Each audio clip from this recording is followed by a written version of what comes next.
جو طاغوت کو توڑے، جو غلامی کی زنجیریں توڑے. زنجیریں باندھی کس نے ہیں؟ زنجیریں باندھی ہیں طاغوت نے.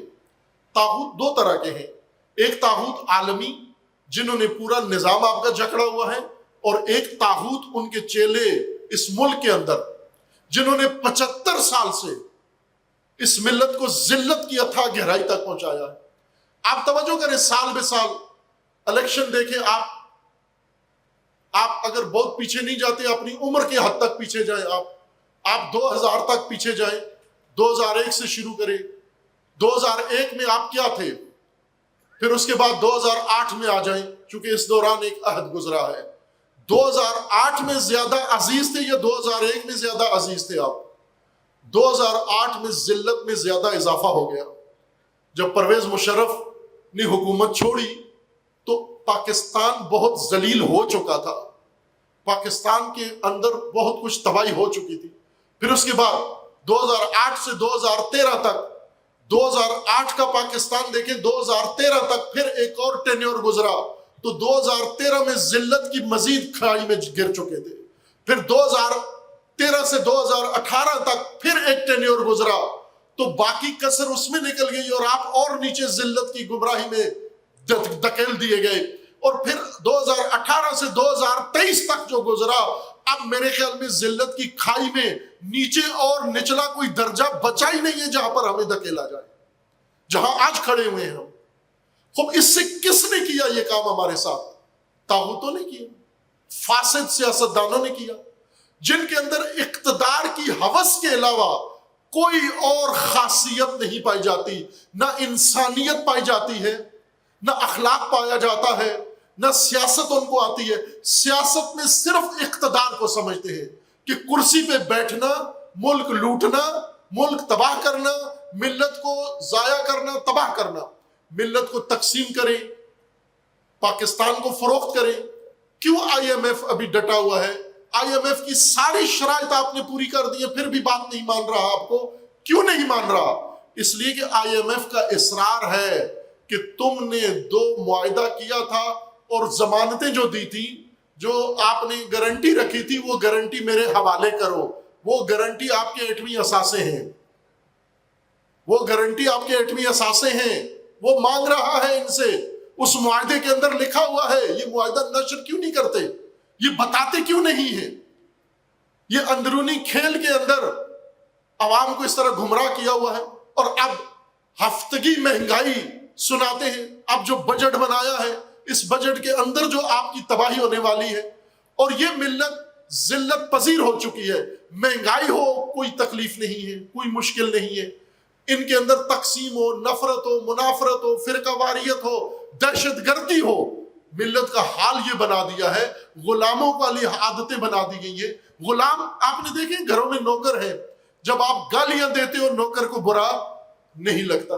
جب اپنے نوکر کو جوتے مارتے ہو اسے برا نہیں لگتا. ہے کوئی جو اپنے غلام کو، نوکر کو سب کے سامنے برا بلا کہے، اور نوکر صرف اتنی درخواست کر دے کہ حاجی صاحب سب لوگ دیکھ رہے ہیں مجھے گالی نہ دے؟ یہ تک نہیں کہتا، بلکہ وہ اتنا گالی پذیر ہو جاتا ہے کہ شاید فخر کرتا ہے کہ اس نے مجھے گالی دی ہے. یہ ہماری حالت ہے آج. جتنی توہین و تذلیل اس ملت کی ہو سکتی ہے انہی کے ہاتھوں سے ہوئی ہے. انہی سیاستدانوں نے ملک ڈبویا ہے، لیکن عوام کی مدد سے ڈبویا ہے. ابھی یہ سب کچھ سینیریو بنا، دوبارہ ایک پارٹی جمع کی، ٹوٹی، جمع کر کے دوبارہ دوسری ٹوکری میں یہ انڈے ڈال دیے. او بھائی، گندا انڈا گندا ہوتا ہے، ٹوکری بدلنے سے وہ صاف نہیں ہو جاتا. ٹوکری صاف ہو، انڈا گندا ہی ہوتا ہے. الیکشن صاف و شفاف ہو، انڈا گندا ہی ہوتا ہے. گندے انڈے سے کبھی بھی ملتیں عزت کے مقام تک نہیں پہنچتی ہیں. عزت کا مقام جو علامہ اقبال نے بتایا ہے، عزت کا مقام جو امام خمینی نے بتایا ہے. علامہ اقبال کے نزدیک عزت کا مقام کیا تھا؟ جو حسین ابن علی نے، کیوں قافلہ حجاز میں کوئی حسین نہیں؟ یعنی یزید کا انکار کرنے والا کوئی بھی نہیں ہے. یزید کے ساتھی سارے موجود ہیں، یزید کے ساتھ سمجھوتے کرنے والے سارے موجود ہیں. امام نے آ کر اپنی قوم سے کیا کروایا؟ صرف یہی کہ یزید کا انکار کروایا، طاغوت کا انکار کروایا. اور طاغوت کا انکار کر کے اس ذلت سے باہر آ گئے.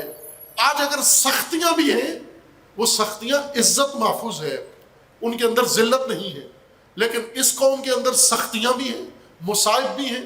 وہ جو آپ کا اپنا محاورہ ہے بنا ہوا کہ 100 گنڈے بھی کھانے پڑے، 100 جوتے بھی کھانے پڑے، وہ ایک کھاؤ، آپ طاغوت کا انکار کر دو، پھر دوبارہ ان کے قدموں میں جھکو گے آپ۔ یہ وقت ہے فیصلے کا، اس لیے امام خمینی پاکستان کے لیے ضروری ہے۔ وہ امام جو زنجیر شکن ہے، وہ امام جو غلامی کے طوق توڑ سکتا ہے، وہ امام جو طاغوتوں سے امتوں کو نجات دے سکتا ہے۔ آج جس امت کی باری ہے، جس امت کو آج اس ذلت سے نکالنا ہے، وہ ملت پاکستان ہے۔ عزیزان، آپ توجہ کریں، مرحوم مغفور ڈاکٹر محمد قدیر خان رحمۃ اللہ علیہ، جنہوں نے ٹیکنالوجی کے ذریعے، ایٹمی ٹیکنالوجی کے ذریعے ملک کو مضبوط کیا، پکا کر دیا۔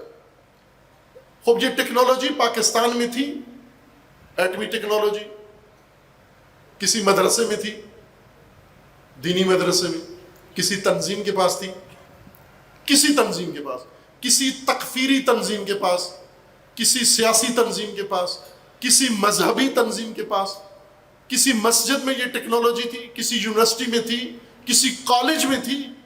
یہ ٹیکنالوجی، یہ سائنسدان، یہ محسن پاکستان کا عظیم انسان، یہ کہاں سے لایا؟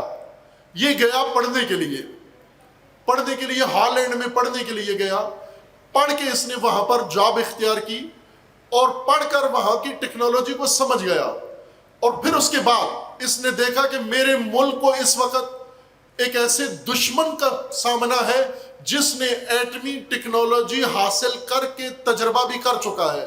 1974 میں بھارت ایٹمی طاقت بن چکا تھا، ایٹمی تجربے کر چکا تھا۔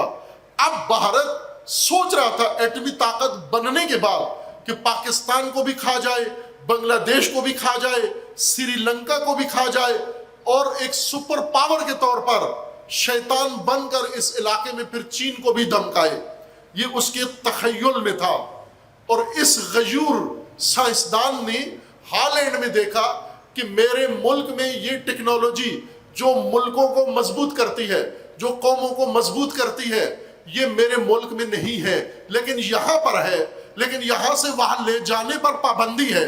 لہٰذا جو کچھ ہوا، جیسے بھی ہوا، تن من دھن لگا کر اس شخص نے وہ ٹیکنالوجی وہاں سے حاصل کی، سیکھی، اور اس کو اپنی ملت میں لا کر اور پاکستان کو دفاعی طور پر مضبوط کر لیا۔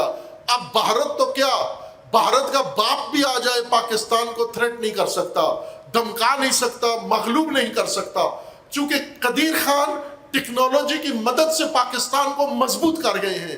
لیکن یہی پاکستان جو مضبوط ٹیکنالوجی لے کر آیا ہے، عزیزان، آئیڈیالوجی میں ابھی بھی بہت پیچھے ہے۔ اب ایک ایٹمی ٹیکنالوجی جیسی ایٹمی آئیڈیالوجی بھی چاہیے، ایک طاغوت شکن آئیڈیالوجی بھی چاہیے۔ وہ آئیڈیالوجی، وہ اگر ہمارے پڑوس میں پڑی ہوئی ہو، آپ بے شک گیس نہ لو، آپ بے شک تاجکستان سے گیس لے لو، آپ ارمنستان سے گیس لے لو، آپ رشیا سے تیل لے لو، آپ قطر سے گیس لے لو، جہاں سے مرضی ہے گیس ہر جگہ سے مل جائے گی، لیکن طاغوت شکن آئیڈیالوجی صرف خمینی سے ملے گی، آپ کو یہ کہیں سے نہیں ملے گی۔